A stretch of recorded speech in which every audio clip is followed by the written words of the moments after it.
یہیں پر پھر حضرت صالح علیہ السلام کا ذکر بھی آج ہی آیا ہے، اور پھر وہ اب وقت مکمل ہوا ہے، لیکن صرف اشارہ دے کر کے میں اپنی بات مکمل کر لوں کہ صالح علیہ السلام قوم سمود کے نبی ہیں۔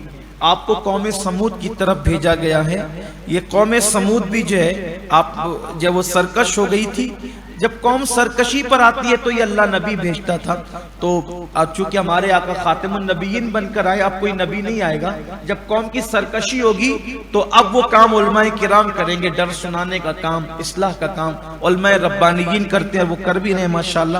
تو اس وقت آپ نے قوم سمود کو جو ہے وہ فرمایا کہ سرکشی مت کرو، جرائم مت کرو، تو قوم نے ایک مطالبہ کیا کہ آپ اللہ کے نبی ہیں، اس کی دلیل کیا ہے؟ کیا دلیل ہے؟ آپ نے فرمایا صالح علیہ السلام نے کہ تم کیا چاہتے ہو وہ بتاؤ، اگر تمہیں میری بات پہ یقین کرنا ہے تو تم بتاؤ کیا چاہتے ہو۔ تو قوم نے کہا آپ ایک کام کریں کہ اگر آپ دعا کریں اور آپ کی دعا سے پہاڑ سے اونٹنی نکلے، اور وہ اونٹنی بھی جو وہ 10 مہینے کی گاہبن ہو، وہ اونٹنی بھی گاہبن ہو، اور یعنی اس کے پیٹ میں بچہ ہو، اور وہ جیسے ہی پہاڑ سے نکلے ہمارے سامنے وہ بچہ پیدا کرے، یعنی اونٹنی ایسے ہی چھڑی نہ ہو بغیر وہ گاہبن بھی ہو، اور پھر وہ جیسے ہی نکلے ویسے بچہ پیدا کرے۔ تو آپ نے کہا ٹھیک ہے، لیکن پھر آپ نے فرمایا کہ اونٹنی آئے گی تو صحیح، نکلے گی صحیح، لیکن تمہارے لیے پھر ایک آزمائش ہوگی۔ آزمائش یہ ہوگی تمہارے لیے کہ وہ اونٹنی ایک دن تمہارے تالاب سے پانی پیے گی، اس دن تم نہیں پی سکو گی، اور ایک دن تم پیو گے وہ نہیں پیے گی، اور اس کو کوئی ستائے گا نہیں، کوئی تکلیف نہیں دے گا، جو تکلیف دے گا وہ تکلیف میں آئے گا۔ تو حضرت صالح علیہ السلام نے دعا کی، اللہ کی قدرت، اللہ کی شان دیکھیں کہ پہاڑ سے اونٹنی نکلی، خوبصورت اونٹنی، بلند قامت، صحیح سلامت، بڑی حسین و جمیل اونٹنی نکلی، اور وہ بھی اس کے پیٹ میں بچہ تھا۔ اسی لیے کچھ ایسی ذوات ہیں، کچھ ایسی ہستیاں ہیں جو ماں کے بغیر بھی پیدا ہو گئے۔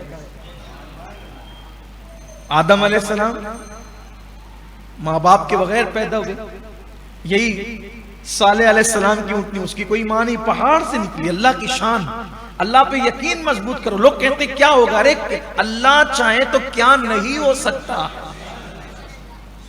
لوگ کہتے ہیں اللہ پتھروں میں پھول پیدا کرتا ہے، میں کہا بالکل پیدا کرتا ہے، لیکن یہ تو دیکھو پتھروں میں تو پھول آتے ہیں، انشاءاللہ آتے رہیں گے، لیکن پتھر سے، پہاڑ سے اونٹنی نکلی لوگوں کی نظر کے سامنے۔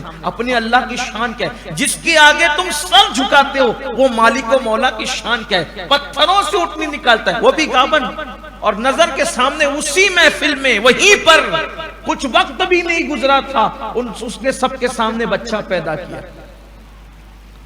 پھر صالح علیہ السلام نے فرمایا یہ دیکھ لیا، لیکن شریر تو لوگ شریر ہی ہوتے ہیں، جن کو ماننا تھا انہوں نے مانا، جن کو نہیں ماننا تھا انہوں نے نہیں مانا۔ پھر یہ ہوا کہ حضرت صالح علیہ السلام نے فرمایا کہ اگر تم اس اونٹنی کو نقصان پہنچائے گے تو تکلیف ہوگی۔ اب ہوتا یہ تھا کہ جس دن وہ پیتی تھی اس دن کوئی نہیں پی سکتا تھا، اور جس دن ان کی باری تھی وہ نہیں پیتی تھی۔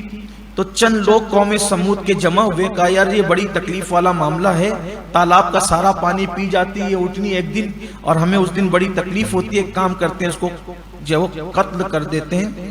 تو قیدار بن سالف نام کا ایک آدمی جس کی آنکھیں سفید تھی، بھوری آنکھیں ہوتی ہیں، کنجی آنکھیں ہم جس کو کہتے ہیں، تو وہ بھوری اس کی کنجی آنکھیں تھی، تو اس نے اس اونٹنی کی کوچے کاٹ دی اور اس کو جو وہ شہید کر دیا اور مار ڈالا اس کو۔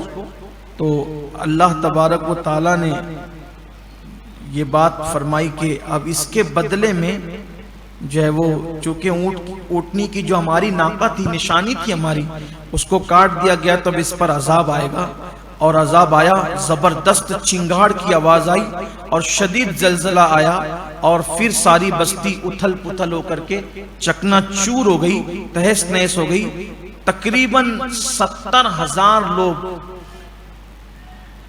تقریباً 70,000 لوگ اس اونٹنی کی وجہ سے ہلاک ہو گئے، اور اللہ تبارک و تعالیٰ نے اس قوم کی بستیوں کو، اس قوم کے لوگوں کو، ان سب لوگوں کو جو اونٹنی کے کاٹنے میں، اونٹنی کی کونچے کاٹنے میں شریک تھے، اللہ تعالیٰ نے ان سب کو تباہ و برباد فرما دیا۔